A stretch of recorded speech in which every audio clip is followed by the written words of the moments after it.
السلام علیکم ورحمت الله وبرکاتہ.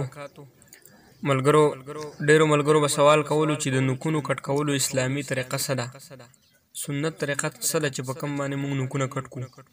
دا ویډیو تر اخره پورې وګورئ. په دې ویډیو کې به د سنت طریقې چې کوم نوکان کټ کول دي هغه طریقه به تاسو ته موږ په دې ویډیو کې ښایو چې سنت طریقه کومه یوه ده چې په هغې کې فضیلت دی په اسلام کې. په هغه طریقې باندې نوکونه کټ کول چې کوم دی فضیلت لري، نو هغه طریقه به تاسو ته موږ ښایو.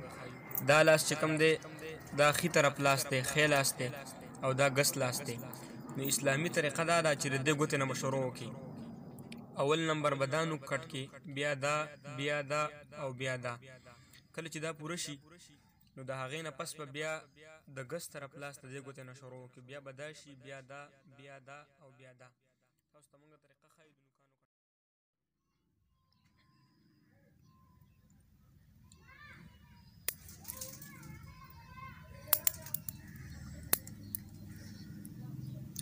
دا ګوته نوک کټ شو. دا د ښي ګوت د ښي لاسه د ښي لاس دا ړومبۍ ګوته ده.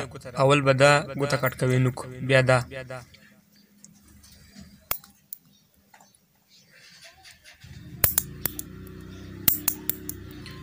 دا ګوتې نوک هم کټ شو. اوس دا دریم نمبر دا ګوته ده.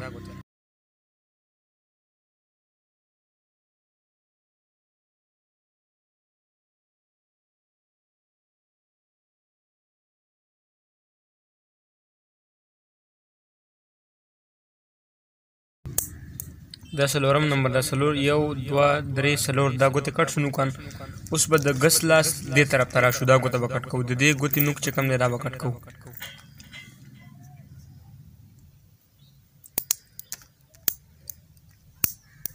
دا کټ شو. اوس دې پسې دا ګوته په نمبر باندې.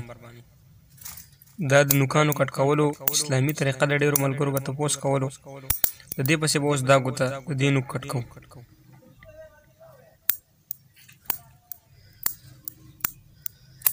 ملګرو دا ویډیو دې ځای کې لایک کړئ او زموږ چینل الحکمت ټي وي دا سبسکرایب کړئ او دا ویډیو نورو ملګرو سره شیر کړئ. نوکان خو اسیم انسان کټ کوي، خو په سنت طریقه باندې چې کټ شي الله جل شانه په دې باندې د 100 شهیدانو ثواب ورکوي. سنت طریقه د اسلامي. اوس دا نوک کټ کوو. په اخره کې د دې بلې ګوتې دا یو نوک پاتې دی، ټول اخره کې به دا کټ کېږي.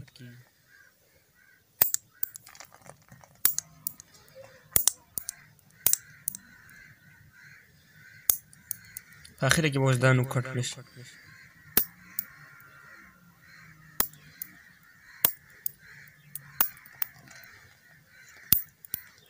دا نوکان کټ شو.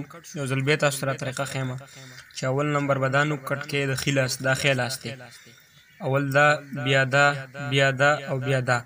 بیا به راشي د ګس لاس دې طرف ته، دا به کټ کړي، بیا دا، بیا دا او بیا دا. بیا د ګس لاس دا غټ او په اخره کې به د ښي لاس د دې ګوتې دا نوک کټ کړي. دا اسلامي طریقه ده. اوس به دې نوکانو سره څه کوو موږ، دا غم تاسو ته موږ ښیو چې شریعت کې نوکانو سره دا کوم نوکان چې کټ کړی شي نو بعضې خلک یې اکثر دا وغورځوي.